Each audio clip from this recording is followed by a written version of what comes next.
y por YouTube. Hola, hola, ahí estamos en Instagram. Hola amigos, ¿cómo están? Voy a acomodar un poquito una cámara que está media relajada. Y ahí. Ya. ¿Ahí se ve, no? ¿Se ve mejor? Más cerca.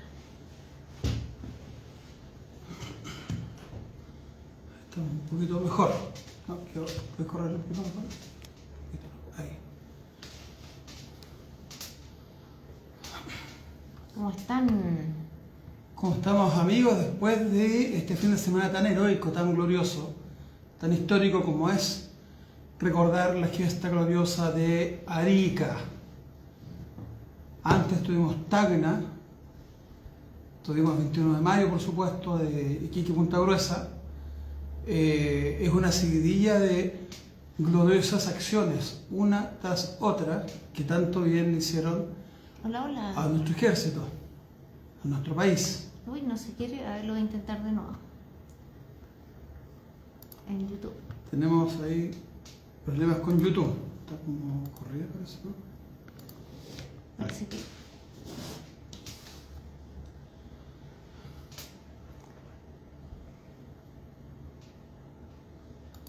Estamos acá. Vamos a recordar algunos temas bien interesantes, pero desde el punto de vista de Arica, pero de un jovencito que fue a la guerra, un adolescente ya,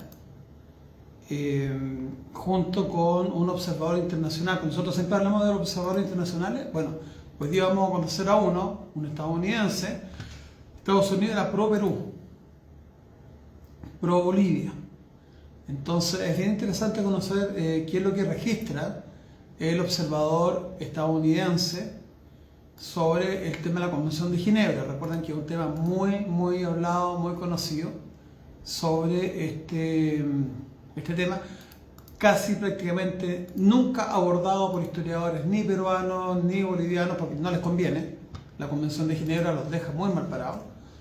Y la Convención de Ginebra es una institución internacional que era muy importante, que era muy potente, bueno, y no solamente en el siglo XIX, también en el XX. Recuerden que eso llevó, digamos, a temas de la Primera Guerra Mundial, Segunda Guerra Mundial. En el caso de los juicios de Nuremberg, llevó al fusilamiento, de ahorcamiento de varios criminales de guerra importantes, tanto de Japón como de Alemania. Entonces es importante la Convención de Ginebra, conocerla. Y Ahora sí. muy Ahora bien, sí. estamos en directo en YouTube, TikTok e Instagram. Ahora sí. Y también la prensa. La prensa creo que es una fuente bien interesante de época, y especialmente vamos a aclarar, porque estuvimos ahí recibiendo unos comentarios de que tomar la prensa como, eso podríamos ponerle, no molestar. La prensa como que estaba a favor del gobierno, entonces no eran fuentes, y totalmente contrario. La prensa se llevaba bastante mal con el gobierno, pasaban peleando, los periodistas eran bastante directos y criticaban mucho el actuar pasivo, por ejemplo, de Aníbal Pinto, el trato que daba el gobierno a los prisioneros aliados, considerando que a los chilenos los trataban pésimo, y al menos aspiraban a que no se les diera trato de hotel 5 estrellas, porque la verdad que es el trato que se les da. Y hasta nosotros subimos una cápsula donde una chilena se casa con uno de ellos, entonces es como anecdótico el tema. Y nos están saludando.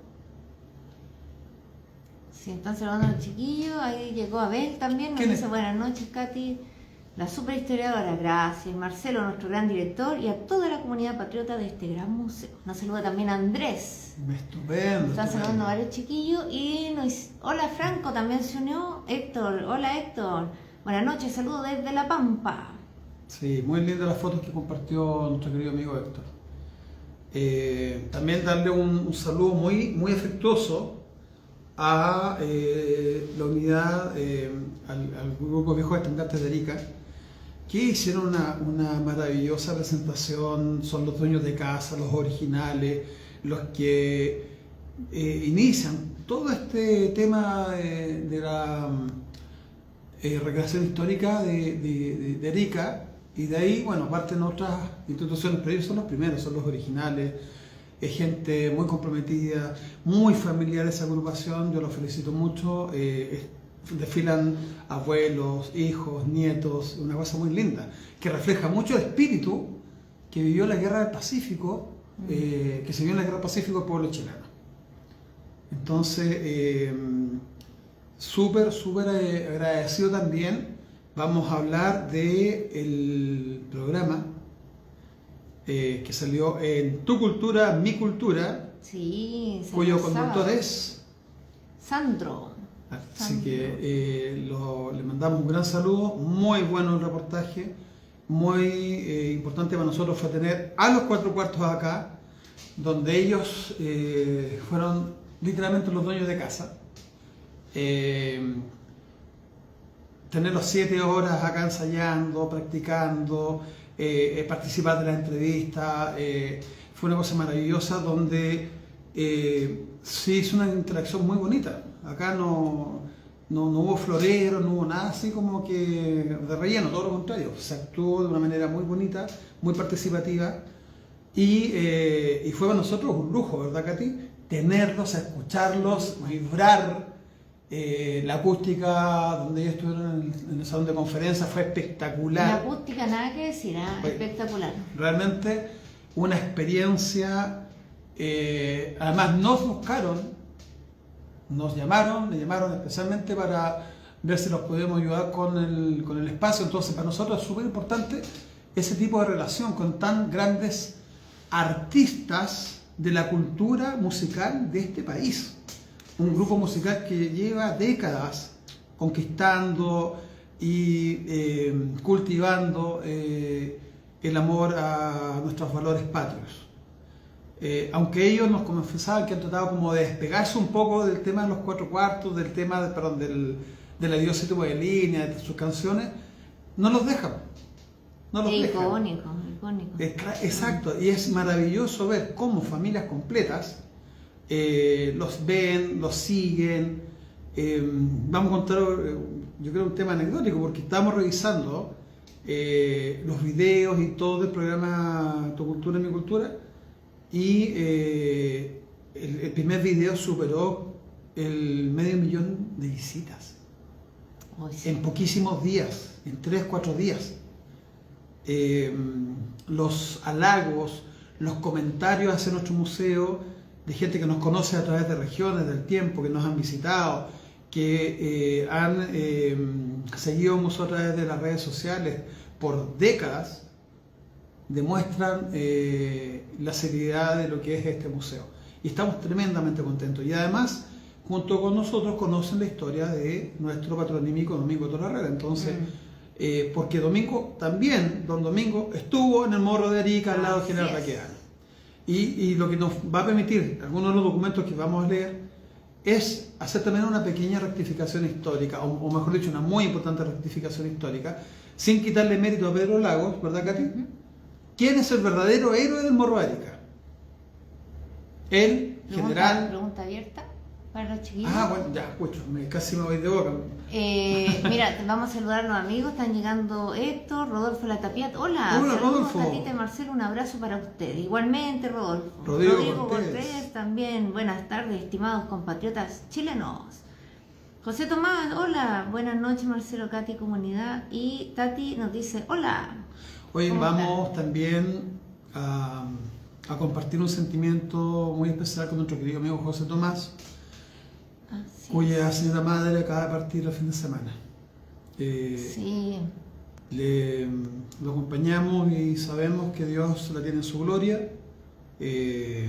Sabemos lo que él la adoraba, lo que él le quería, y la sensible pérdida que ha sido para él su madre. Y ya hemos rogado por ella, hemos rezado por ella, y acompañamos a nuestro querido amigo en estos momentos difíciles. José Tomás es un gran colaborador del museo, y su obra es conocida ya a nivel internacional, inclusive cuando nos piden antecedentes, mostramos los videos de los buques, son de primerísima calidad. Buques que además navegan de 2 metros, escala 1,40, entonces es maravilloso lo que Así es. hace José Tamás. Nos dice, mira, aquí llegó Josué, nos dice el general Baquedano. Así es. Fernando, mira, Fernando está acá. Alex también dice, se está recuperando. Hola amigos, llegando por acá. Alex dice, una gran labor la que hacen ustedes. Y nos mandó, no me acuerdo el nombre, Dudy, algo así. Saludos desde Perú, nos dijo por Qué TikTok. estupendo, se agradece. ¿Qué nos dice Tati? Excelente programa, la cultura e historia no se pierda. Mira, yo también Pedro Godoy. Estamos trabajando todos los días de hace más de 30 años para que la cultura, la calidad de nuestra cultura, los valores sean permanentes. Y además, rescatando el rol de la mujer en todos sus ámbitos, es mucho lo que hizo la mujer en la época y tremendo ejemplo para hacer las cosas bien en el presente. Realmente la calidad, la entrega, el profesionalismo, la dedicación, la generosidad, el valor de nuestras mujeres en sus distintos roles hizo que este país saliera adelante. Así es. Mire, nos dice, buenas noches, Marcelo y Katy. Y Claudia, hola Claudia, hola estimados amigos, saludos. Ahí nos están mandando, que nos canso de leer, saludos desde Quilpué. Sí, Patricio, siempre nos ve Patricio, ¿cómo están? Saludos desde Quilpué. Está haciendo ahí una... Jacqueline, hola Marcelo y Katy, buenos... Ahí se... A ver, ahí. Bueno verlos por aquí, Katy. Fuimos profesores. Hola Jacqueline, profesora de la Fundación del Carmen, sí. Cuéntanos eso, por favor. Bueno, Jacqueline Lara, la pueden buscar ahí en Facebook, ahí veo que este es TikTok, hace representaciones, por ejemplo, uno se quiere hacer en su profesión y te hace como en, creo que se llama Fofuchas, que es con goma eva, y te representa. Así que ella tenía ese taller, yo tenía lengua de señas, así que fueron bonitos años ahí en la Fundación El Carmen, acá en Quinta Normal. Así que saludo a todas las chiquillas, a mis ex alumnas que de repente las encuentro por redes sociales.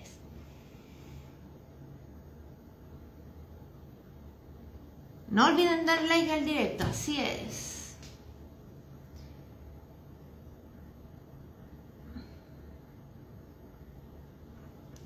Y hoy día estamos con Arica. Se ve la mitad de la cara de la Katy. Lo que pasa es que estos sitiales son muy anchos, así que el teléfono no permite...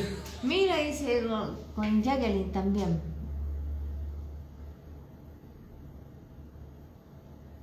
¿Y con Marcelo fue un apoderado? Mira, de uno de los chiquillos aquí. ¡Qué estupendo! ¡Qué genial! Bien, Jacqueline, mira. Si le dicen que Chile es un pañuelo. Exactamente, no es broma, no es broma. Ya arreglamos y se ve la catita completa. Hola, hola. Yo me veo así, ahora no importa. Dice que ahora está trabajando en material educativo. Mira, qué bueno. Bueno, tenemos harto material educativo que rescatar y presentar en los colegios sobre el tema de la guerra del Pacífico, que está tan mal enseñada. Qué bueno. Me encanta vuestra explicación, dice Andrés. Muchas gracias. Andrés. Vamos a saludar aquí a los amigos de... Siempre se me pierde, este es Instagram. Instagram. Sí, Instagram, TikTok acá. Dice Fernando, amigos, pasé al templo votivo de Maipú para saludar a la Virgen del Carmen. Perfecto. Y me enteré que nuestros veteranos del 79 donaron sus medallas para ayudar en la construcción del templo. La verdad que no es tan así, ojo, donaron sus medallas en agradecimiento por los favores que la Virgen del Carmen les hizo. Hay varios reportajes antiguos, los voy a buscar y te los voy a hacer llegar. Inclusive dejaban sus muletas, varias de las prótesis que ellos tenían, en agradecimiento por, en muchos casos, haberlos curado, haberles sanado sus aflicciones, y en agradecimiento fueron dejando cientos de medallas. Lamentablemente nosotros hemos consultado y me dicen que no están. Nosotros consultamos hace como 2 o 3 años atrás. Vamos a volver a preguntarle a las autoridades del Museo del Carmen a ver si hay más antecedentes porque no nos entregaron nada. Así que con toda la buena onda, como museo a museo, esperemos que nos comenten el tema. Me están saludando. ¿Qué dice ahí? En junio de 1879 los mapuches atacaban a los inquilinos cerca de Angol robando ganado. Bueno, se produce, no eran todos los araucanos. Recordemos el término mapuche moderno. Araucanos horreche.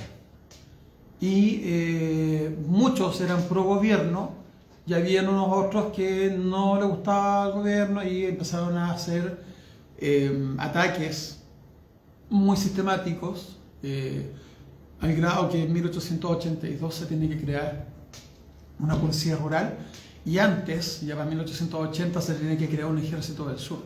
Una de las cosas que muy poca gente conoce es que nosotros tuvimos dos ejércitos en campaña. Uno en el norte, con el tema de la alianza perú-boliviana, y otro en el sur, por los ataques indígenas. Ahora, quienes realmente controlaron el ataque a los indígenas fueron los otros indígenas que querían paz, tranquilidad y estaban a favor de las políticas de gobierno, entendiendo que eran parte de la nación. Eso está totalmente registrado, chiquillos. Pero eso es un tema que vamos a llevar más adelante. De hecho, nosotros siempre rescatamos noticias de época y se tratan mucho estos temas de los asaltos, muertes, salteadores también que habían. O sea, el sur, en plena guerra, tuvo sus grandes enfrentamientos que fueron registrados por los periódicos y exacto. Sería un día un buen tema quizá tratar. Mira, hay un libro muy bueno, hay un libro muy bueno que se publicó hace unos 4 o 5 años atrás sobre el hermano de Ignacio Carrera Pinto, que estuvo justamente en el Ejército del Sur y va describiendo lo caótico, lo terrible que eran los ataques indígenas y que se apoyan por otros indígenas, como digo, que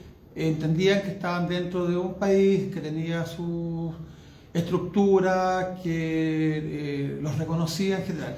De hecho, tenemos el registro de 2 loncos que ofrecieron sus fuerzas para ir a pelear al norte, inclusive sin uniforme, ni armas, ni nada. Ellos llevaban sus lanzas, decían, y sus caballos, y como estaban, y ganaban, según el lonco Malón, así se llama uno de ellos, en 2 días ganaban la guerra. Y yo les creo, la verdad. Pero bueno, son cosas que la historia va a ir contando. Mira, César, hola César Sánchez, acá llegando, saludos estimados. Y nos dice Pancho Castellón, saludos desde Mendoza, excelente trabajo que realizan, éxito. Muchas gracias, Pancho.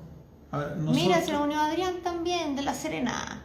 Nosotros no hablamos de política, por si acaso. Te apreté. Ay, ahí sí. Buenas noches, Katy Marcelo. Acá estamos listos para otro café historiado desde La Serena.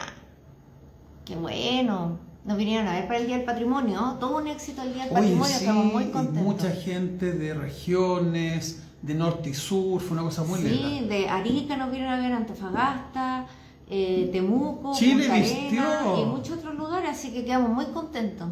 Hay un mensaje. De hecho, esta semana tuvimos muchas visitas. Sí, muchas. Hubo gente que incluso viajaba por el día. Y el sábado sí. Tuvimos mucha gente ese día. O sea, el 7 de junio. Terminamos como a las 6 de la tarde. Más o menos. De atender a las personas. Fue una cosa maravillosa. Incluso vino gente directo de Curicó que se bajó del bus y vino a conocer el museo. Chile, ¿viste? Hola Pipi, es increíble que siempre voy a buscar documentos de moda en la Biblioteca Nacional y aparece algo sobre la Guerra del Pacífico o de Don Domingo. Ay, si encuentras de Domingo, por favor, tú sabes. Sí, se nos manda siempre. Te lo encargamos, sí. De hecho, nos mandó ahora la semana pasada más antecedentes sobre Domingo. Así que muchas gracias Pipi, por estar siempre colaborando. Y vamos a hacer un agradecimiento muy especial a Pelada. George también llegó, hola. De Hola, las George. Galletitas, de excelente pan y galletitas. Sí, qué mano de monja tiene. Totalmente recomendado. Y Templario dice, quiero más información de la Guerra del Pacífico. Bueno, escriba un correo, vea qué necesita, qué libro les podemos recomendar, pero mándenos un correo institucional a museodomingotorherrera@gmail.com o acérquese al museo y para agosto, saliendo todo como tiene que ser, vamos a estar inaugurando nuestra biblioteca y centro de expresión histórica. Entonces van a poder venir acá y nosotros les podemos facilitar información. ¿Qué es lo otro? Se me fue la idea.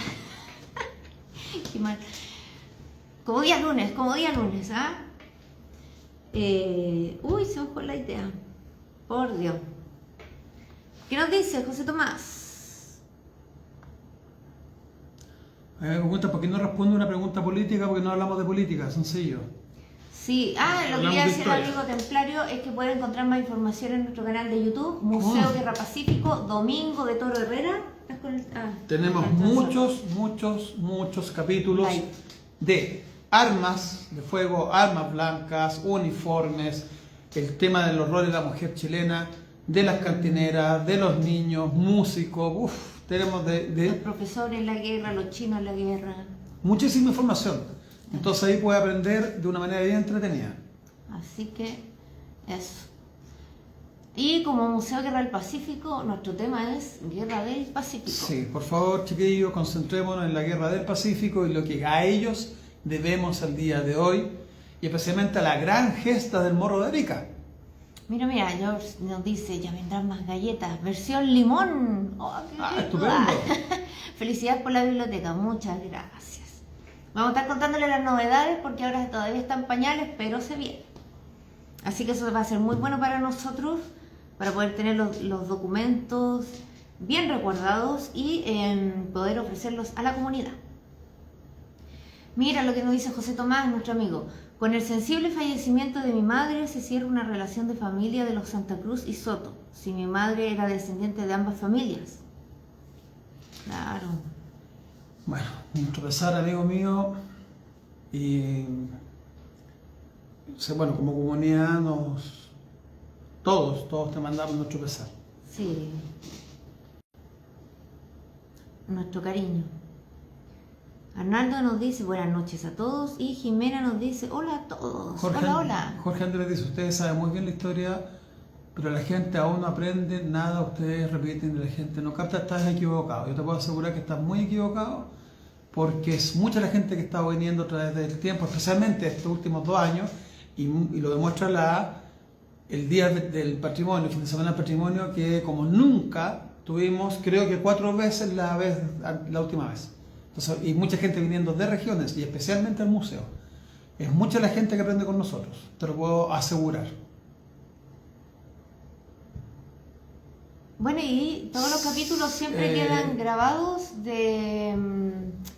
siempre cada live tiene sus propias temáticas y cada lunes lo dedicamos a un tema en específico. Exacto. Ahora, pero recuerden que son muchos temas que se pueden tocar de la guerra y cada live dura como entre 1 a 2 horas, así que véanlo con detenimiento. Y son muy buenos, son muy didácticos, tengo que comentarlo, y así ha sido reconocido por muchísima gente a través de los años, mucha gente. De hecho, el museo se ha vuelto tan importante que estos últimos años han venido historiadores de Inglaterra, de Australia, Estados Unidos, para tocar distintos temas. De Estados Unidos, una historiadora muy conocida vino a ver el tema de los chinos. De hecho, era chino-estadounidense. Así que estamos muy contentos. Y la última actividad que hicimos de lanzamiento del libro Arturo Prat fue presentada ni más ni menos que por un premio nacional de historia. Bernardino Bravo Lira. Tremendo personaje, tremendo historiador. ¿Qué nos dice? Siempre celebrando en mi casa, pero este año no, mi marido estaba muy resfriado. Qué pena. Pero uno celebra en el corazón, eso es lo importante. Jorge, ¿qué dice? ¿Qué dice George? Anteayer vi un video de un peruano pseudohistoriador y decía que Perú no tenía armamento y era antiguo. Uno de los tantos mitos. Bueno, pero ahí tenemos ahí tenemos un capítulo especial sobre las armas de la Guerra Pacífica, desmintiendo que los peruanos tenían malas armas. Las armas peruanas eran muy buenas, mejor que las chilenas. De hecho, ellos tenían el Pigoy Martini Henry, que era la arma más poderosa en aquella época a nivel mundial. Compraron 20.000 vía tráfico de armas de Turquía, Estados Unidos, Panamá, El Callao. Y está comprobado. Un fusil que tenía un alcance de 3 kilómetros. Imagínense. Entonces, ojo con esos mitos de pobres peruanos que tenían mal armamento. No es así. De hecho, en las batallas, como por ejemplo Morro de Arica, tenían excelente armamento, excelentes cañones. ametralladoras, como estuvieron en Tacna también, en Chorrillos y Miraflores. Y de hecho los peruanos tuvieron la ametralladora Gardner, que es considerada la ametralladora más efectiva de aquel momento, de 2 cañones de tiro sucesivo, y la famosa ametralladora Claxton de 25 milímetros. Era un monstruo. Imagínense que las balas de ametralladora Gatling eran de 12 milímetros, esta era más del doble.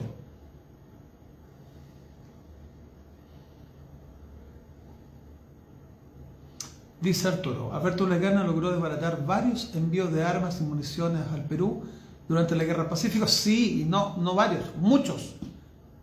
Inclusive les incautamos al Perú 6 buques blindados, gracias a la gestión de nuestro querido Alberto Lesgana y la Convención Internacional de Ginebra, que es muy importante y cortó la luz. Y parece que en todos lados, porque ella también se escucha afuera. Sí. Se va a ir el internet. Nos vamos a quedar sin internet. Es que no tenemos que hacer en internet. Sí, en YouTube. Oh. Eso no sé por qué están con los dos aquí, ya nos fuimos. Se desconectó YouTube. Nos quedamos. Que no puede ser. No sé si en esto, no, porque estos están con la internet propia también. Sí. Cosas que Amigos, pasan. ¿nos ven? Avísenos si nos ven, por favor. Que no puede ser. TikTok la lleva. Oye, ahora vamos con los cuentos paranormales. Los fantasmas en la Guerra del Pacífico. Claro, mucha. Están sonando las sirenas afuera, así que por lo tanto fue del barrio. Qué pena. Y ahí, aún están arriba, ¿viste? Y ahí en Instagram nos ven. Instagram funciona. Bueno, entonces Instagram va a quedar grabado porque en TikTok nunca queda grabado, pero lo pueden ver. Luego tengo que bajar y subir después a YouTube. Qué estupendo. Bueno, mientras duren las baterías, amigos míos, estamos bien. ¿Qué no nos había pasado nunca? Un corte de luz. Ahora no tenemos luz, pero los aros siguen. Me gusta, me parece. La batería del computador. Queda poquito, sí. Es por la batería del computador, chiquillos, que tenemos luz en los celulares. Lo que quiere decir que en cualquier momento se nos van también. Esto está entretenido el programa.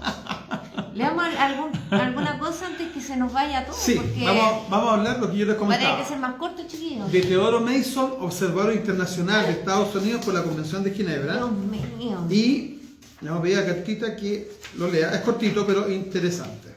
Hasta que las velas se... hasta que las velas no ardan. Claro. A ver.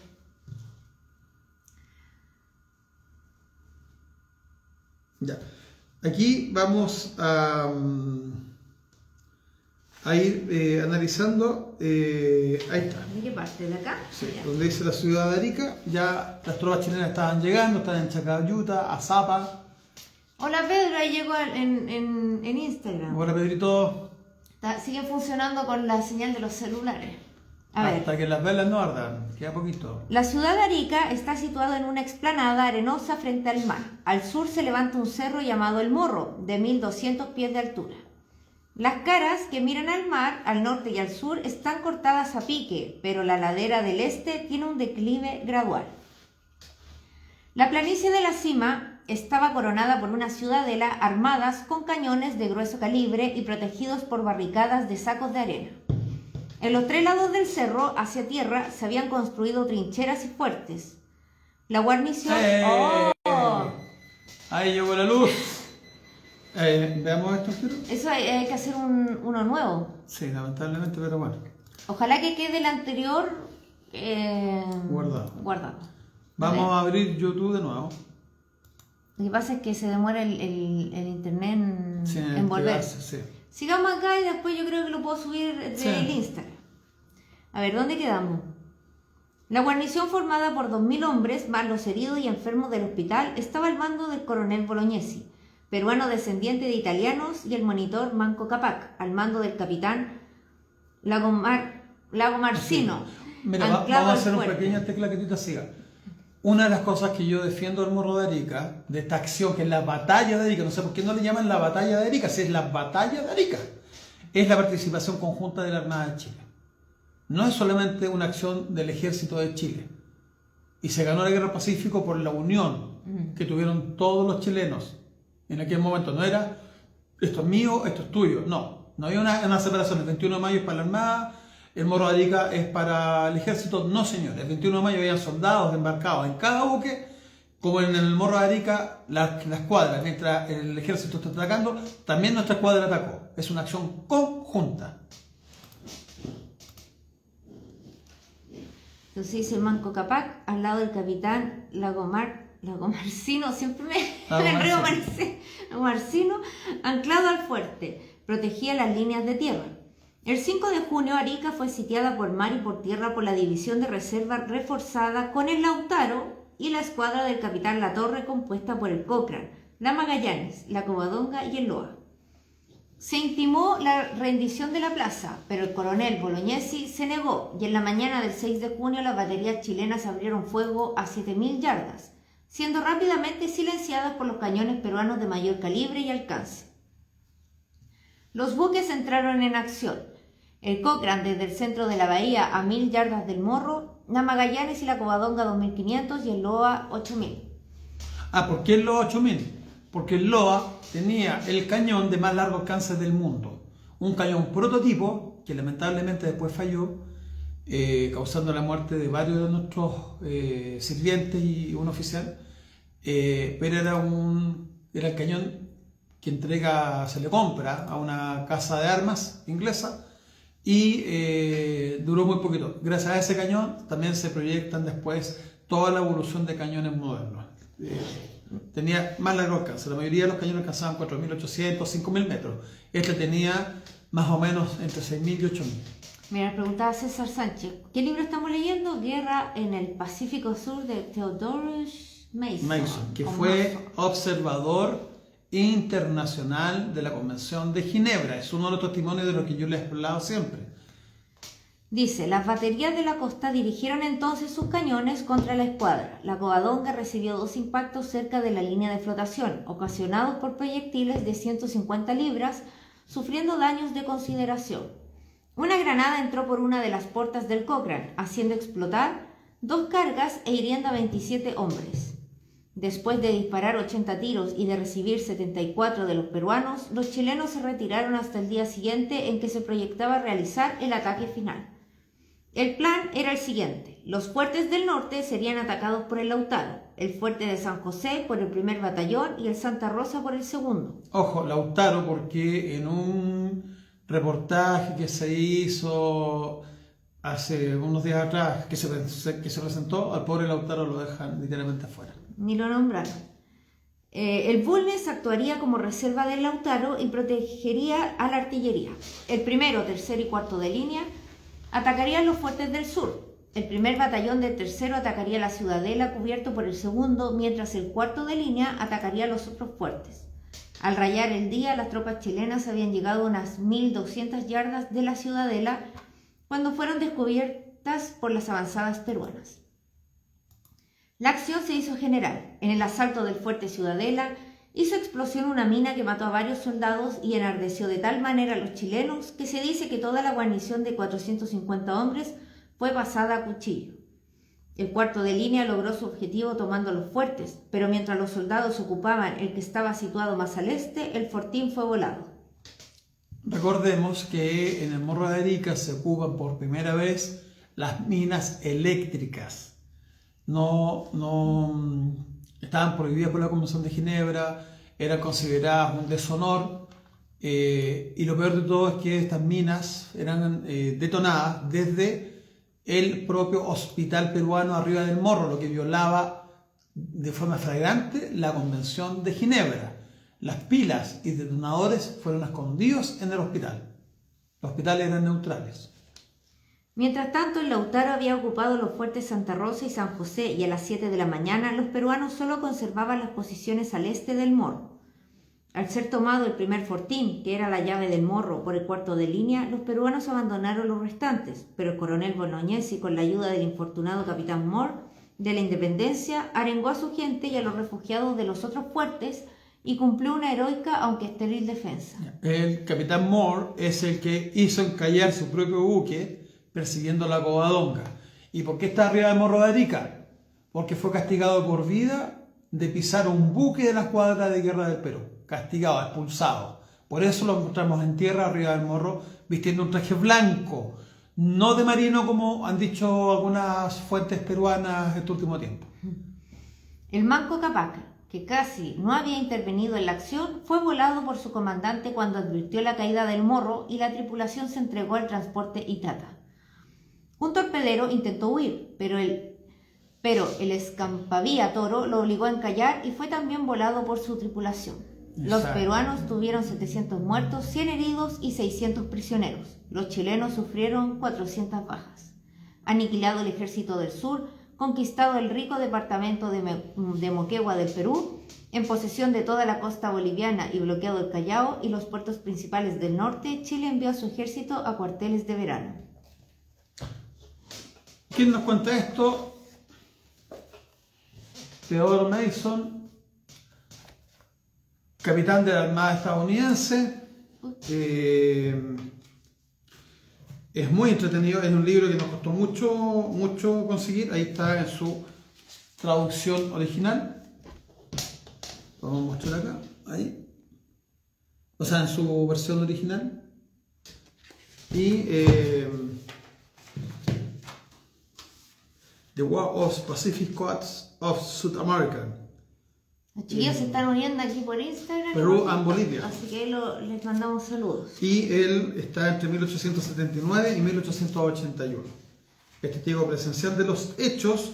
Y vuelvo a recordar que Estados Unidos estaba de parte del Perú. Acuérdense, al menos hasta 1881, ya cuando Chile es claramente ganador. Ahí ya empieza a abrandarse con Chile.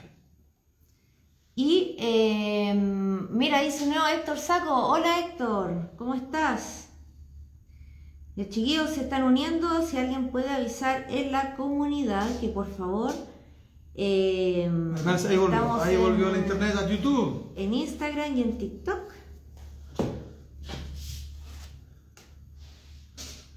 A ver, vamos a intentarlo de nuevo por YouTube, aunque queden dos partes. Claro que no nos quedó ¿cómo se llama? La parte esta del morro, pero a ver si lo podemos incluir después en YouTube. A ver, emitir en directo. Parte 2.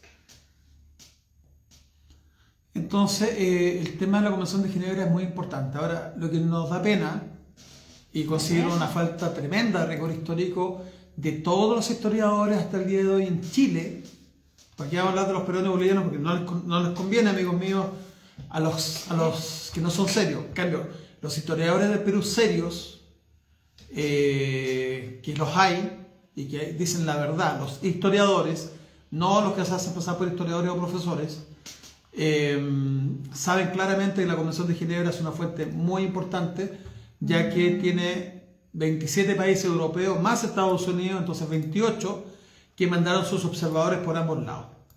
Entonces, cuando tú encuentras un registro desde el lado peruano y un registro del lado chileno y coinciden siendo observadores neutrales, eso hace una verdad histórica. Creo que no se puede por YouTube, no. ¿No deja? No. Voy a verlo. Vamos a ver qué pasó acá. En YouTube parece que se dañó un poquito. Pero lo vamos a subir de Instagram. Bueno, mejor. Como que se cayó YouTube completo, disculpen. Estamos tratando de conectarnos y no nos permite. Qué pena. Bueno, yo voy a retomar el tema de nuestros amigos los Cuatro Cuartos, que fueron fantásticos acá en el museo. El programa ha sido súper visto. Hemos recibido cerca de 4.000 nuevos seguidores, con gente que ya nos conoce hace tiempo. Lo mejor es la gente que avala la trayectoria del museo. Así que estamos re contentos con los resultados y se viene una sorpresa con ellos también, donde la interacción es de primer nivel. Entonces, ahí vamos a ir dando las sorpresitas dentro de poco sobre nuestros amigos los Cuatro Cuartos y a los cuales conozco hace muchos años y estamos motivando ahí a ver si sacan algunas canciones nuevas. Vamos a ver si nos resulta. Bueno, este programa se llama Conversando un Café Historiado y aquí está nuestros tazones oficiales y el rico café, verdadero café historiado. Y vamos a ver también la posibilidad dentro de poco de, en nuestro salón de conferencias vamos a pasar un documental, una película documental que se hizo por allá por los años 80 con participación de la Escuela Premilitar de Talagante.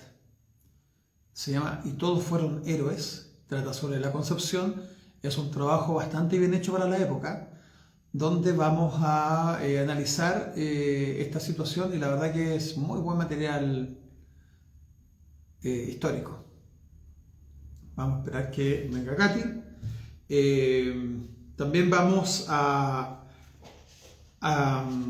agradecer como digo, al programa Tu Cultura, Mi Cultura, un 7 de los chiquillos, gente muy profesional, nos alegra mucho porque también han tenido tremendo apoyo de la gente que los vio.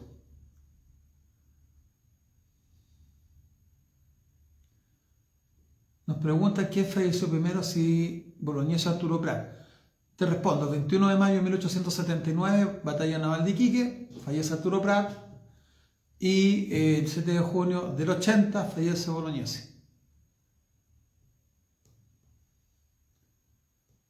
Yo recomiendo el libro de Molinari, léanse por favor el Arica de Ramón de Lira, muy bueno. Ramón de Lira fue secretario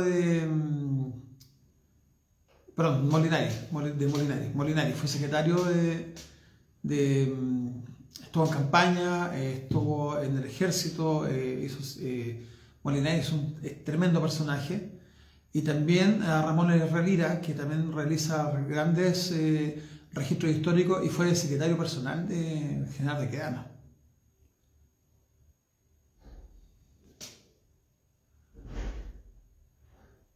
Tony, está muy lejos, Tony Loyola, 3D, buenas tardes Marcelo, hola Tony. Bienvenido a todos los amigos de Instagram y aquí tenemos TikTok. Acuérdense de darle like, es importante ver el tema del algoritmo, los likes, los mensajes, es importante. Porque a uno no le gusta el tema, pero es así las reglas del juego con estas plataformas. Y estamos bastante contentos también. Otra vez. Se ha vuelto a cortar la luz ya 2 veces, amigos. Vamos a tener que ver los electrodomésticos. Estamos así. Vamos a tener, yo creo que el tema que sí, es grave que se corte la luz 2 veces seguidas. Sí, para las cosas Sí. Me preocupa porque no es mucho las baterías que tenemos. Vamos a tener que pensar en un sistema de apoyo de energía. Ahí volvió. ¿Viste? Un sistema de energía de apoyo. Esa es la estufa. Sí. Ya. Vamos a apagar también por seguridad, porque sí. Esto de estar por el cambio. ¿No? Vaya.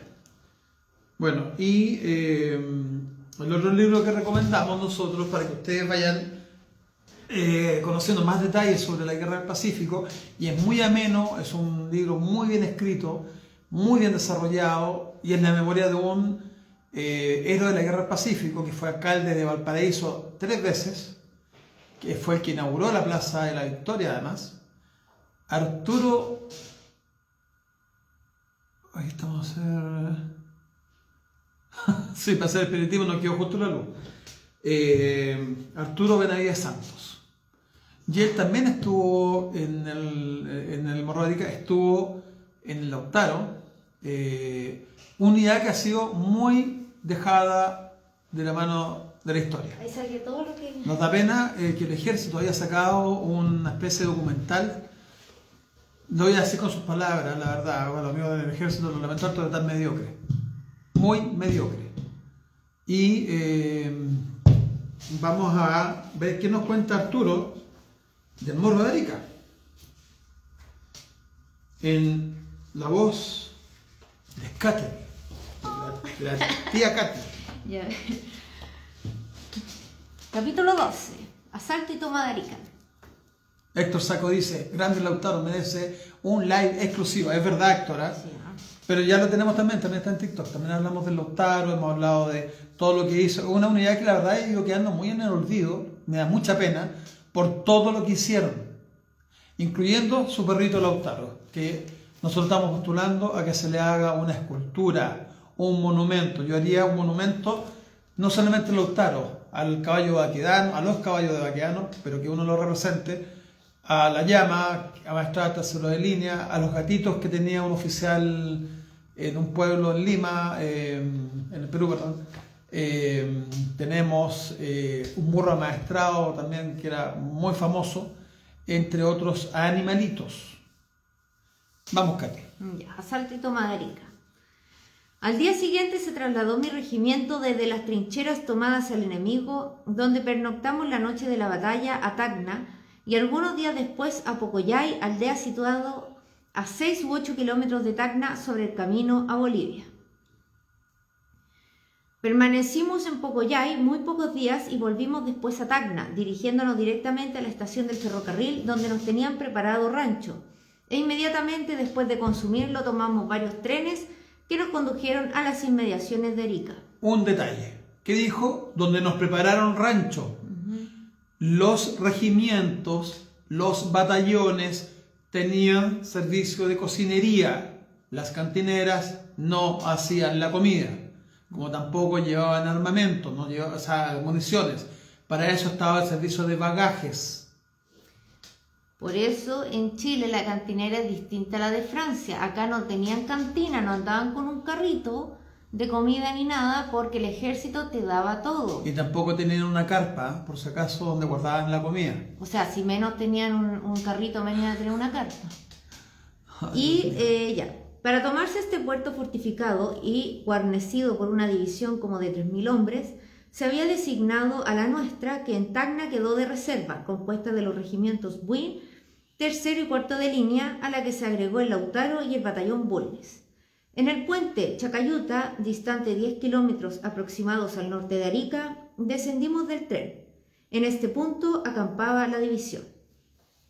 Cuando el regimiento llegó a ese campamento, estaban ya instalados en él los regimientos Buin, tercero y cuarto, una parte de cazadores y de carabineros, de caballería y algunas baterías de artillería. Recordemos que el Bulnes, que lo nombran ahí, quedó de reserva, y avanza después con el Lautaro. ¿Y el Bulnes de dónde es, Katy? De Santiago. Empleados municipales y guardias de cárceles de Chile, actualmente Gendarmería de Chile. El mando de la división se había confiado al coronel don Pedro Lagos. Acampábamos al aire libre y solo algunos jefes tenían carpas de lona. El puente de Chacayuta llevaba este nombre del estero o río que atravesaba, que entonces estaba absolutamente seco. Cerca del campamento y distante como 800 metros de la orilla del mar había un casco de buque muy deteriorado, arrojado allí hacía muchísimos años por un terremoto. Ese se llama Guateri y fue un maremoto. Ya para el año 1877 tiró este buque muy adentro de tierra, y hoy día quedan todavía el resto de las máquinas. Voy a procurar describir la región solo por mis recuerdos y sin saber si ha sufrido modificación. La línea férrea que venía de Tacna bordeaba el mar desde unos 10 kilómetros antes de llegar a Arica. A la izquierda de la vía férrea había pequeños cerros de arena que no creo distaran 1000 metros de la orilla del mar. Avanzando desde Chacayuta en dirección a Arica, y como a 2 o 3 kilómetros antes de este puerto, se llegaba a terreno fértil hasta muy cerca de la playa. Era el Valle de Azapa. La defensa de la plaza consistía en 2 fuertes denominados Santa Rosa y San José, que cerraban por el norte el camino a Arica, más al poniente tenían el 2 de Mayo, en los cerros que rodeaban la ciudad por el poniente, el Ciudadela y otros de menor importancia. Y por el sur el famoso Morro, cerca del cual está la ciudad, que es un imponente cerro de piedra, como de 150 metros de altura, cortado casi a pique por el lado del mar, que se estrella rugiente contra él, levantando enormes columnas de blanca espuma. Parece verificarse un duelo que dura siglos entre la fuerza inerte del morro que dice «de aquí no pasarás» y la potente fuerza del mar que replica «te derribaré». Por la contestación que el coronel Bolognesi, jefe de la plaza, dio a nuestro parlamentario que fue a exigirle su rendición, quemaré hasta el último cartucho, se creía que la batalla iba a ser muy reñida. Un detalle, ese fue Salvo y está aprobado por el mismo Salvo que jamás dijo hasta quemar el último cartucho. Es una deformación histórica. Recuerden que este libro él lo escribe muchos años después, ya siendo adulto, pero sus experiencias de niño. Un pequeño detalle que de repente queda esa muletilla de hasta quemar el último cartucho no es cierto. La víspera del 7 de junio avanzábamos sobre los fuertes Santa Rosa y San José hasta ponernos a tiro de rifle y volvimos al campamento sin empeñar combate. Al mismo tiempo, los buques de nuestra escuadra bombardearon la plaza. ¿Escucharon eso? Los buques de la escuadra bombardearon la plaza. Parece que el movimiento fue con el objeto de llamar la atención del enemigo hacia ese lado o un reconocimiento. Ese día o el anterior el buque tercero y cuarto movieron su campamento hacia el poniente. La tarde del 6 se dio orden de forrar las vainas de las bayonetas y las caramañolas, y después del rancho nos recogimos como de costumbre a descansar. Dormíamos profundamente cuando se ordenó despertar a la tropa a la voz, unos a otros, sin tocar cornetas y recomendando silencio. Se formaron las compañías y se pasó lista en voz baja. Los capitanes volvieron de dar cuenta y mandaron silencio absoluto y pena de la vida al que encendiera fósforos. A la voz, no a corneta como era costumbre, se ordenó marcha. Los fuegos del rancho quedaron encendidos y se dejó en el campamento la banda de músicos. De los otros regimientos que formaban la división nada sabíamos. Unos decían que se iba a intentar tomar la plaza, otros que solo era un simulacro, pero esto dicho muy bajo y solo a los vecinos. Después de algunas cuadras de avance se ordenó desplegar las compañías en guerrillas, de cerro a mar, correspondiéndole al primer batallón el lado del mar y al segundo el de tierra. Pericocho nos manda saludos y dice saludos al panel aprendiendo historia. Hola, hola. A mí me correspondió guiar el izquierdo, es decir, el punto más avanzado hacia tierra. La extrema derecha de las guerrillas pisaban en la playa la arena mojada por las olas. La oscuridad era absoluta, la marcha por la arena muy pesada. Mi comandante Robles, llevando de la brida su caballo, marchaba cerca de mí. Hubo un momento en que caminábamos casi uno al lado del otro.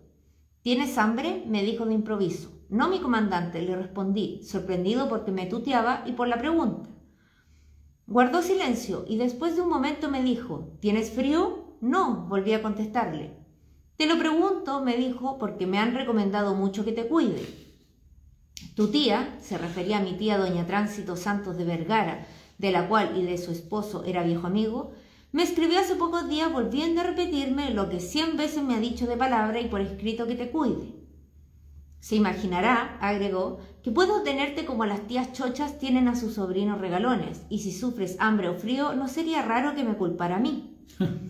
Yo le estoy muy agradecido a mi comandante, le repliqué, por sus atenciones y cuidados, y por mí lo sabe también mi tía. Cuando le escribas, refiérele la conversación que hemos tenido momentos antes del combate de Arica, me dijo, y guardó silencio. La marcha se hacía más pesada momento a momento. El comandante Robles, siempre cerca de mí, trataba de percibir la distancia que nos faltaba que recorrer y en silencio marchábamos varias cuadras más. De pronto me dijo, ¿tienes miedo? La batalla creo que va a ser reñida. Le prometo, mi comandante, le respondí, que aunque lo tuviera me dominaría, para que nadie pueda decir que me he portado mal. Bien, me agrada oírte, eres valiente. Marchamos otro trecho en silencio. La aurora comenzaba a despuntar. Los dos fuertes que debíamos atacar se divisaban al frente imponentes por su tamaño. Las guerrillas del Lautaro se extendían de cerro a mar en perfecto despliegue y en 4 escalones distantes unos de otros de 60 a 100 metros. Primero uno y después otro, 2 ayudantes del cuerpo vinieron a pedirle órdenes o a comunicarle algo al comandante. Que se acelere la marcha lo más posible, pero sin perder la formación y procurando no ser vistos y estar alertas para el asalto, oí que decía uno de los ayudantes. Silencio. Nos acercamos como hasta 200 metros de los fuertes, en profundo silencio. El primer escalón eran 4 y yo iba en el segundo, ya debía estar a la distancia ordenada para emprender el asalto. Los de la retaguardia y el mío acelerábamos la marcha y los oficiales nos decían que de un momento a otro recibiríamos la orden de asaltar los fuertes por sorpresa. La claridad del alba ya permitía ver a regular distancia y divisamos fogonazos de rifles en el morro. Se ordenó acelerar aún más la marcha y comenzamos a trotar. Un estampido horrible, como de 1000 cañones de grueso calibre disparados al unísono, seguido segundos después por otro tan fuerte como el primero, y un movimiento de tierra, a manera de fortísimo terremoto, nos dejó como sordos. Las minas. Y derribó por tierra a todo el regimiento. Al mismo tiempo vimos como unos altos cerros al frente de nosotros. Mi comandante Robles cayó como todos, y su caballo salió disparado. Me levanté rápidamente y lo ayudé a levantarse. Los dos fuertes habían hecho explosión por una enorme carga de dinamita colocada con ese objeto. Pero los encargados de ejecutar la operación cumplieron mal la orden que tenían, de abandonar esos fuertes solo momentos antes de ser asaltados, y de hacerlos estallar cuando ya estuviéramos en ellos, a fin de terminar con todos los asaltantes de una sola vez. La precipitación para huir hizo que erraran el golpe por 1 o 2 minutos. No fue que se retrasara el Lautaro, no, fueron ellos los que se adelantaron impulsados por el miedo. Menos mal. Repuestos de la sorpresa tras cortos minutos, continuamos la marcha en dirección a Arica. Los enormes hoyos que quedaron donde habían estado los fuertes que debíamos tomar y que indudablemente habríamos tomado, nos obstruían el camino y hubo que flanquearlos. Pudimos comprender entonces la muerte que habríamos tenido si tardan segundos más en hacerlos estallar. Estaban diseminados rieles torcidos como viruta y cañones trozados como si fueran de cartón, y el hoyo que quedó era de diámetro y profundidad colosal. A partir de ese momento, el avance hacia Arica se prosiguió con mucha cautela, pues todo el campamento estaba sembrado de bombas que estallaban al pisarlas. La indignación que en la tropa producían los métodos que empleaban los peruanos, tan contradictorios al modo de ser chileno, que ataca de frente y a cara descubierta, era muy grande. Mientras tanto, el fragor del combate en los otros fuertes llegaba hasta nosotros y apresurábamos la marcha lo más que podíamos a fin de tomar parte más activa en el asalto a la plaza. No lo conseguimos. A poco divisábamos la bandera chilena flameando en el morro. La plaza estaba tomada. El Manco Cápac, buque de acero considerado como una potente fortaleza flotante que estaba cerca de la playa por donde marchaba el Lautaro, nos hizo varios disparos y cuando vio que la bandera chilena flameaba en el morro, sus tripulantes le abrieron las válvulas, se embarcaron en los botes y se alejaron de él a presenciar sin riesgo alguno cómo se hundía en el océano. Es que esto es terrible, porque el buque quedó con la bandera de guerra enarbolada, lo que es una cobardía. El buque cuando se hunde se le saca la bandera. Ellos dieron a entender de que el buque iba a estar peleando y lo abandonaron en esas condiciones. Vamos a saludar a Alejandra Cepeda, que dice que está en camita enferma, resfriada y está atenta a la lectura, Katy. Hola, hola. Mira, nos saluda, no sé si lo saluda usted ya, Jorge Arturo Villarroel, por aquí. ¿Tienen más información del Capitán Dinamita? Sí, tenemos un programa completo de él, lo tienen que buscar en nuestro YouTube. Sí, ponga ahí Capitán Dinamita Arturo Villarroel. General Dinamita, como llamaban. Uy. Otra vez. Perdón. La baladronada del comandante del Manco Cápac de disparar con las enormes balas redondas de su artillería a un regimiento desplegado en guerrillas que debía suponer no podían hacernos daño fue comentada irónicamente por el comandante Robles en el parte que pasó sobre la actuación del regimiento de su mando en la forma siguiente. El Manco nos hizo 4 disparos con su más gruesa artillería como lo hubiera ejecutado para echar a pique a un formidable blindado, pero no rompió una astilla siquiera del blindaje del Lautaro.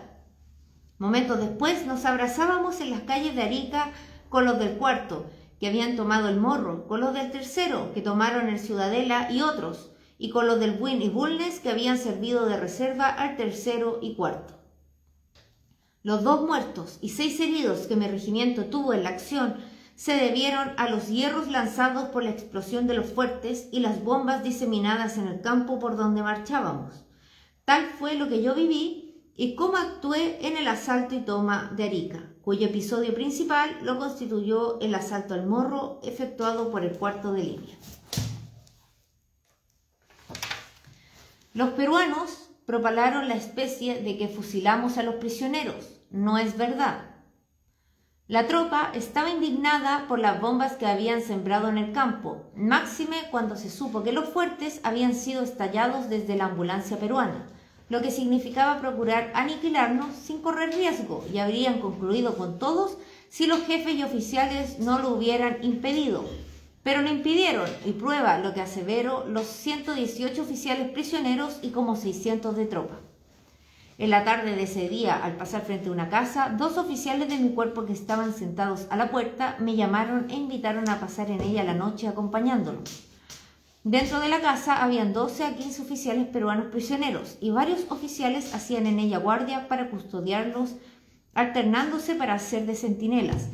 Y cuando algunos soldados querían entrar, los oficiales lo impedían, diciéndole que en esa casa se alojaban ellos. Y durante la tarde y noche varias veces me mandaron a tranquilizar a los oficiales peruanos.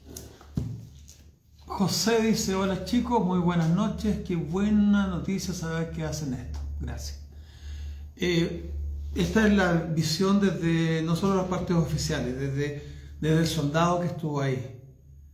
Arturo Benavides Santos es un personaje muy especial que nos entrega su experiencia de estar ahí. Entonces, esto desmiente tantos mitos, como por ejemplo que los chilenos arrasaron con todos los peruanos del Morro de Arica.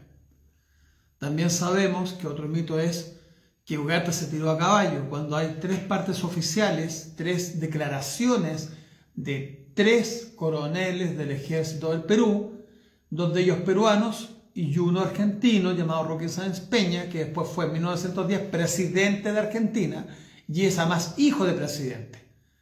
Su padre también fue presidente de Argentina. Entonces, en estas partes ellos hablan de que Bolognesi se rindió, que dio la orden de rendición a Ugarte, y Ugarte caminando por sector de arriba del Morro, dando la orden de rendición, estalla una bomba cerca de él y una esquirla le atraviesa y mata. Entonces, con eso nosotros, con testimonios peruanos, no chilenos, vamos desmintiendo los mitos que tanto se han arraigado en la historia peruana, contada intencionalmente para ir dejando mal a los chilenos. ¿Qué hace un argentino metido allá? Bueno, no era solo un argentino.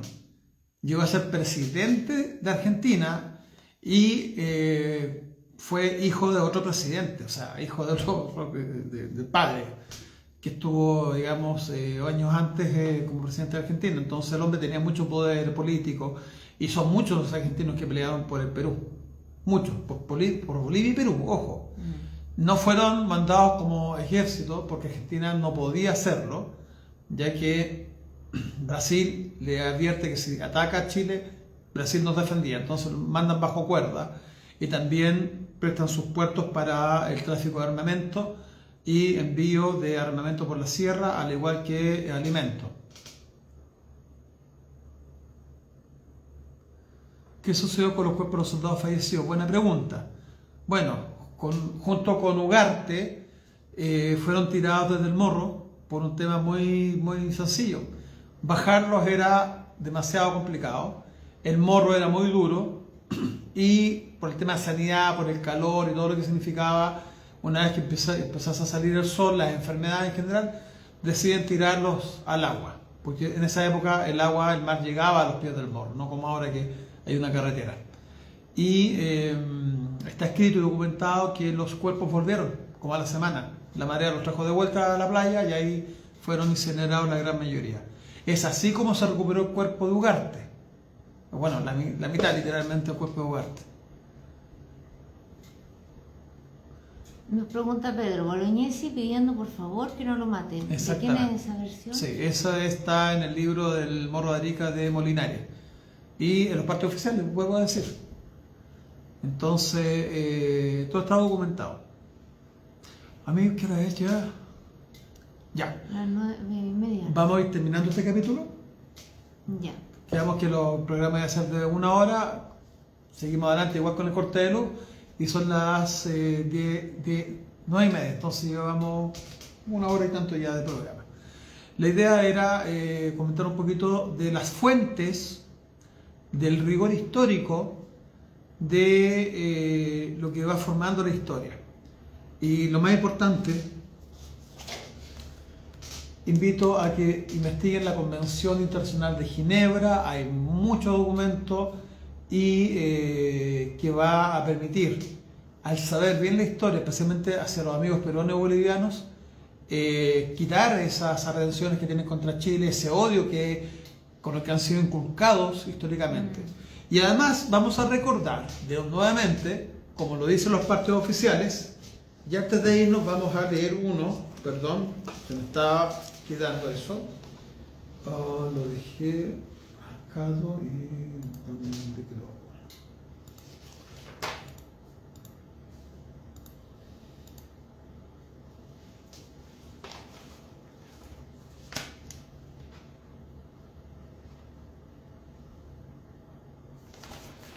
Más adelante, lo dejé marcado.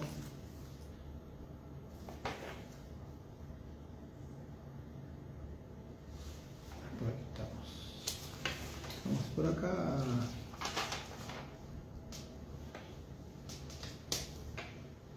Nunca me resulta eso del TikTok. ¿Qué cosa? Eso de la verificación. Lo tenía marcado y parece que manipular los libros se...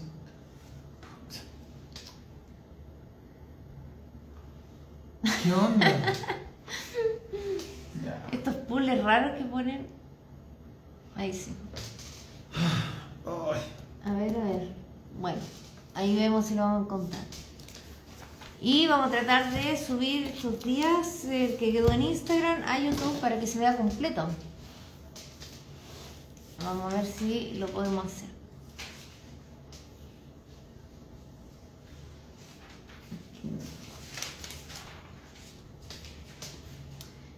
Y bueno, tenemos que subir ahí unos videos que tuvimos harta gente la semana pasada, así que no pudimos editar muchos videos y cosas.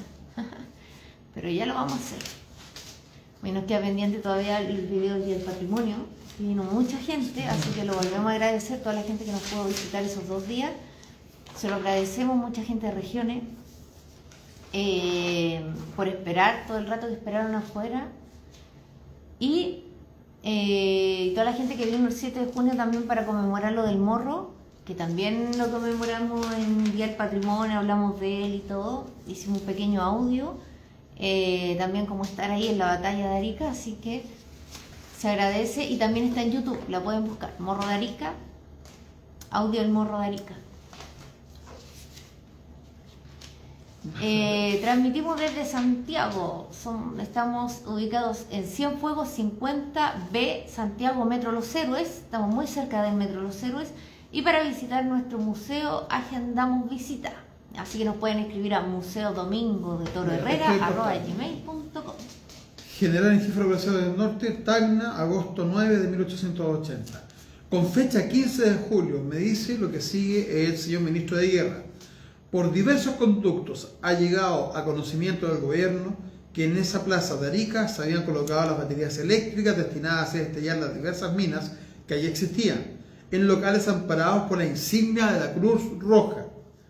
Como este hecho extraña en sí una gran gravedad, creo el gobierno de su señoría habrá ordenado la formación de un sumario indagatorio. Si por acaso no hubiese usted adoptado esta medida, encargo usted ordenarla sin pérdida de tiempo y elevar los antecedentes sobrados a este ministerio. En consecuencia, ordena usted a la brevedad la formación de un sumario obligatorio indicado al señor ministro. Va quedando. Esto es porque Chile alegó a la Convención de Ginebra por el uso de la ambulancia arriba de Morro de Arica para esconder los detonadores y las minas y las pilas para que funcionaran la... Ministerio de Guerra, Santiago, septiembre 9 de 1880. Para los fines que se haya lugar, acompaña UCIA los antecedentes relativos al sumario mandado instruir por este ministerio con el fin de adquirir la efectividad del hecho de haberse colocado baterías eléctricas en locales de la plaza de Arica amparados por la insignia de Cruz Roja. Comandancia de Armas, finiquitado, pongo a disposición de usted el sumario que se mandó a instruir para averiguar si existía en el hospital de la Cruz Roja, el día de la toma de la plaza, una batería eléctrica con correspondencia a las minas colocadas en los fuertes. Y el sumario. Está el sumario completito, donde... le vamos a pedir a Katy que lo lea.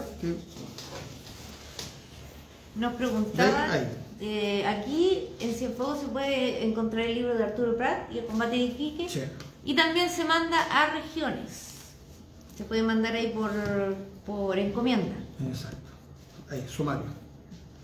Declaración del subteniente ayudante del Estado Mayor General don Ricardo Walker. En Arica, a 10 de agosto de 1880, el fiscal hizo comparecer ante sí y presente secretario al subteniente ayudante del Estado Mayor General, don Ricardo Walker, quien, juramentado en forma e interrogado al tenor del parte que encabeza este sumario, dijo que el día 7 de junio, fecha de la toma de la plaza de Arica, recibió orden de su jefe, el coronel señor don Pedro Lagos, para reconocer el interior del edificio que ocupaba la Cruz Roja y destruir en caso que encontrase una batería eléctrica que por datos adquiridos y presunciones se creía existiese en ese lugar, el que reconoció en todas sus partes. No había ni aún señales de la existencia de tal batería, pero sí notó que 3 guías de alambre aislado con goma llegaban hasta el pie del muro que encierra dicho edificio, cuyo alambre vio que los habían cortado. Ignora quién haya sido. Expone asimismo que cuando entró al lugar ocupado por la ambulancia, habló con un individuo de nacionalidad peruana, el que, oyendo los cargos que le hacía a los empleados de la ambulancia por haber permitido que se hiciese fuego desde ese punto, y cuando los empleados se retiraron, le expuso que a fin de librarse de las desgracias que podían sucederle por el ataque a la plaza, se había refugiado en ese lugar, donde el jefe de la ambulancia le hizo poner la Cruz Roja, exponiéndole además que los tiros que se habían hecho del establecimiento habían sido ocasionados por varios soldados que se habían refugiado en él. Tocante a la existencia de la batería eléctrica, después de ser interrogado, contestó solo que no tenía conocimiento de que existiese alguna batería en el establecimiento, sin negarlo en lo absoluto. Fiscal: ¿podría dar usted conocimiento de dónde puede encontrarse este individuo, su nombre y señas particulares? Dijo que ignora su paradero, como asimismo su nombre, pero que sabe, por lo que él mismo le dijo, que había sido empleado fiscal en Iquique hasta la ocupación de ese puerto por nuestras tropas, desempeñando un cargo ya en la aduana o en la capital del puerto. Respecto a sus señales, es de regular estatura, cojo, gordo, blanco, y cree que los que hayan estado en Iquique lo conozcan. Que lo dicho es la verdad en fuerzas del juramento prestado, que no le toca a los generales de la ley, es mayor de edad y firmó con el fiscal y presente secretario Ricardo Walker, J. U. Urrutia y Labra M. secretario. Y eso también yo creo. El fiscal está más cortito, sí. Declaración del paisano Geraldo Ortiz. En Arica, a 10 de agosto de 1880, el fiscal hizo comparecer ante sí presente secretario al paisano Geraldo Ortiz, quien, juramentado en forma e interrogado convenientemente, dijo que el 7 de junio, fecha de la toma de Arica, se encontraba en el hospital de esta plaza en clase de mozo de sala, cuyo edificio estaba protegido con la bandera de la Cruz Roja, que ignora hayan habido baterías eléctricas dentro del recinto del edificio, pero que en días anteriores al ataque de la plaza vio que cierto número de tropas se ocupaba en trabajos que cree hayan sido tender alambres para comunicar con las minas de pólvora, cuyo trabajo lo tenían establecido en una pieza que, aunque dependiente de este establecimiento, está incomunicada con él y que antes servía de lazareto, trabajo que solo hacían en el día y que en la noche dejaban sus útiles, compuestos de rollos de alambre y algunos cajones cerrados, dentro del establecimiento, ignorando lo que contenían dichos cajones. Ignora que se hayan hecho fuego desde el hospital, por motivo de haberse ocultado en una pieza durante el combate, y porque a esa hora no había en el establecimiento ni aún la guardia suficiente para su cuidado, pues ésta había sido retirada tan pronto como se supo el resultado de la batalla de Tacna. Fiscal: ¿quiénes eran los jefes que estaban a cargo del establecimiento y si alguno era militar? Dijo que como su superintendente y jefe de la casa estaba el doctor señor don Toribio Alaiza, como médico un señor Prieto, cuyo nombre ignora, como ecónomo don Cayetano Peralta y varios otros que no conoce, siendo todos paisanos.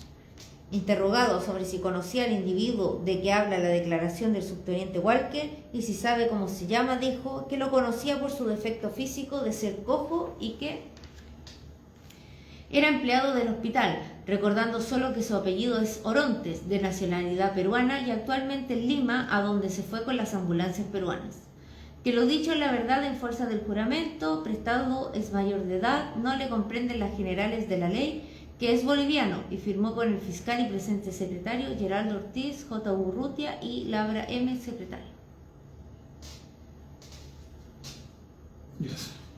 Declaración de don Cayetano Peralta. En Arica, a 10 de agosto de 1880, el fiscal hizo comparecer ante sí y presente secretario el paisano don Cayetano Peralta, quien, juramentado en forma e interrogado convenientemente, dijo que el 7 de junio, día de la toma de Arica, se encontraba formando parte como ecónomo del Hospital de San Juan de Dios, cuyo establecimiento se encontraba protegido por la Cruz Roja y que como empleado le consta que dentro del establecimiento no existía ninguna batería eléctrica, ignorando si fuera o a sus inmediaciones hubiera alguna, pues tuvo ocasión de ver alguna vez que por la puerta falsa del establecimiento pasaban con algunos rollos de alambre y cajones perfectamente cerrados.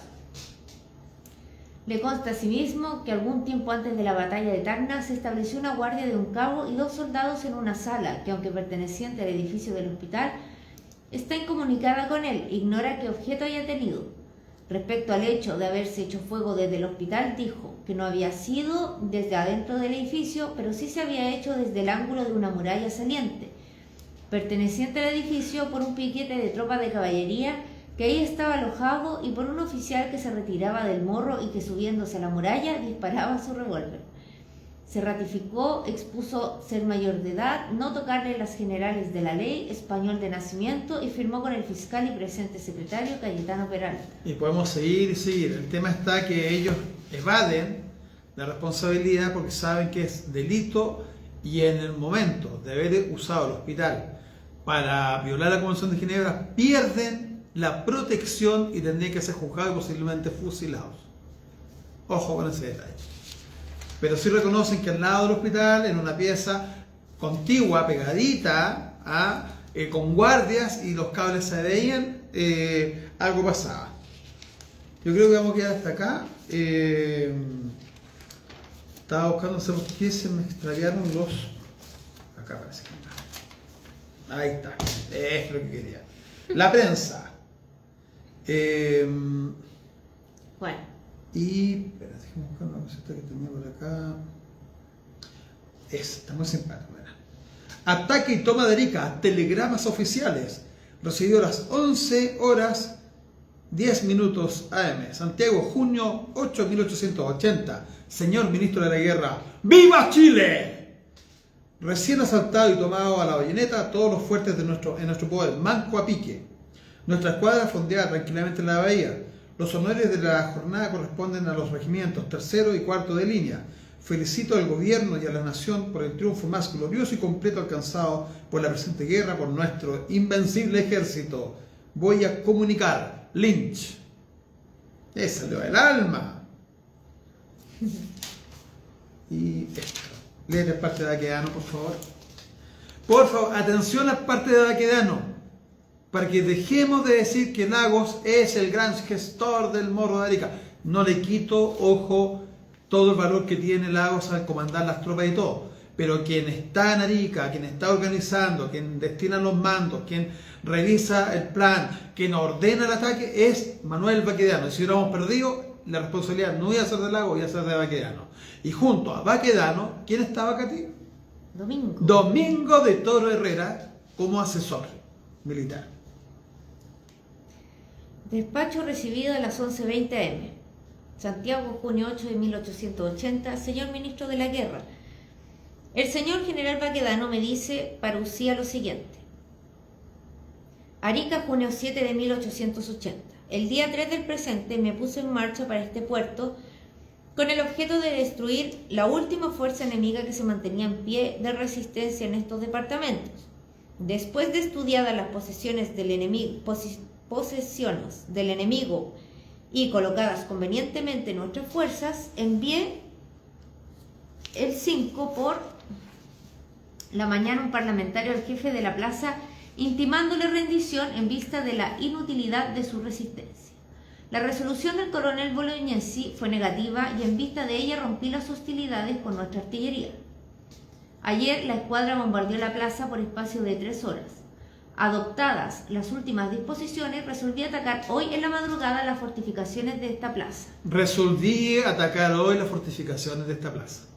Efectivamente, los fuegos se rompieron al aclarar y después de poco, más de 1 hora de un reñido combate, la ciudad estaba en nuestro poder. El enemigo hizo volar con minas preparadas de antemano algunas de las fortificaciones. Solamente en el morro quedaron algunos cañones útiles. El Manco Cápac abrió sus válvulas y se fue a pique, entregándose su capitán y su tripulación prisioneros a bordo del Itata. Todo el honor de la jornada corresponde a los regimientos 3º y 4º de línea que se batieron con extraordinario arrojo y el Lautaro que no encontró gran resistencia en el punto que atacó. El ataque fue dirigido por el coronel don Pedro Lagos. Las pérdidas del enemigo son grandes y las nuestras ascienden a poco más de 300, no alcanzando a 100 los muertos. La victoria ha sido completa y por ella felicito al país y al Supremo Gobierno. Manuel Baquedano. Con esto yo creo que estamos bien con el fuerte oficial y la editorial de los tiempos del 9 de junio y con eso yo creo que terminamos el capítulo de hoy día. Tenemos harto prensa, pero vamos con editorial de los tiempos del 9 de junio de 1880. Arica es nuestra. Tenemos una batalla más y una victoria más. Nuestras tropas han tomado a la bayoneta esa plaza, que defendían poderosas fortificaciones, cañones de gran poder y gran alcance, minas que obligaban a sus asaltantes a batirse sobre un volcán. Nada había escaseado al enemigo para organizar la resistencia y rodearla de un terrible aparato escénico. A pesar de todo, bastó 1 hora para barrer con todos aquellos terrores. Pero, ¿qué hacer contra una infantería que avanza a paso de carga, que no detiene los fuegos más mortíferos, que salva los parapetos de un salto y que no necesita abrir brecha para entrar en la plaza? Es preciso morir o rendirse. Los jefes de la plaza de Arica han muerto. Aunque no dudamos ni por un momento que Arica sería nuestra, no creíamos que sería nuestra después de 1 hora de combate y con solo el empuje de nuestras bayonetas. Nuestra infantería ha descubierto una nueva manera de abrir brecha, saltar por sobre los muros de las fortalezas. Honrado el valor de los defensores de Arica que han muerto en su puesto, no acertamos a comprender la actitud del comandante del Manco Cápac, que sumerge su nave para concluir entregándose prisionero. Destruye a Chile una de sus presas bien ganada y va enseguida a reclamar amparo de la magnanimidad de Chile. No sabe batirse, ni rendirse, ni morir. La rendición habría valido más a ese comandante que ir a mendigar la vida. Ha ganado la vida, perdiendo barco y honra. Sentimos vivamente la muerte de los jefes de Arica, que merecían vivir para ejemplo de los suyos y para darnos oportunidad de honrar al valor desgraciado que solo ha tenido 3 representantes durante 14 meses de guerra. Tacna ayer, como Arica hoy, nos revelan que si la alianza recluta numerosos batallones, tiene muy pocos buenos soldados, muy pocos jefes y ningún general. Montero en fuga campero, ya no tiene sino a Piérola, que se entretiene en fundar su dinastía, decretándose el derecho de designar a su sucesor a las mismas horas que su país cae en ruina. Se consagra emperador sin victorias y sin imperio. ¿Qué gentes gobiernan al Perú? Justo Arteaga Lemparte. Y recordemos que después en Arequipa hacen lo mismo de arrancar, que la misma ciudadanía de Arequipa les dispara a Montero hiriéndolo en una pierna. Amigos míos, Katy, creo que hemos llegado al final de una estupenda jornada y que estamos contentísimos con vuestra compañía y especialmente lamentando los cortes de luz que nos perjudicaron con el YouTube. Pero aún así, que va y vuelve. Claro. Aún así hicimos el programa igual y gracias por todo lo que nos ha acompañado. Mira, hace una última pregunta ahí en el... ¿sabes? ¿Qué es? ¿TikTok? Sí. Hay varios mitos. También lo hemos pensado nosotros, si lo de la Irene era verdad o no, en la plaza de San Yo quiero que me muestren los documentos que acusan a la Irene, los documentos oficiales y no la chimuchina, sobre que Irene Morales, estando ebria, manda tropa. Yo creo que los chilenos son bien inteligentes de saber diferenciar si una persona está ebria o no y de si hacerle caso o no hacerle caso. Entonces, hasta el momento yo jamás he encontrado un documento oficial que acuse, porque eso hubiera sido un crimen de guerra, funcionarios prisioneros. Es solamente hasta el momento mala fe hacia una mujer de parte de gente cobarde que la acusa de algo que, insisto, no hay testimonio real. Entonces... es muy raro que hubiera hecho eso y no recibiera castigo. Exactamente. Aparte que no estuviera en ningún parte oficial, entonces... bueno. Yo nos dice un gusto escucharlos como siempre, gracias. Y está escribiendo Pedro, dice... Qué buen arte el último bravo. Los espíritus chocarreros estaban interviniendo. Así es. Así que yo digo parte oficial de por medio. Hay corresponsales extranjeros, hay periodistas chilenos, existe la Convención de Ginebra, están los observadores internacionales y ninguno de ellos habla jamás de una masacre de 70 y tantos peruanos en la iglesia de San Marcos comandados por una chilena. Entonces, documento en mano y hablamos del tema. Y para los amigos que les gusta el tema del perrito esmeraldino, ya tenemos 3 fuentes históricas. Ya vamos a hacer un temita bien interesante para que no andan hablando de supuestos, sino que hablemos de hechos. Amigos míos, un gran abrazo. Nuestro lema, Dios, patria y familia, desde el Museo de la Guerra del Pacífico, Domingo de Toro Herrera, los invitamos a un próximo Café Historiado. Un gran abrazo y nos despedimos deseándoles una gran semana a todos ustedes. Nos vemos. Que estén muy bien. Chao, chao. Atento a las cápsulas siempre y a las actividades del museo. ¡Viva Chile!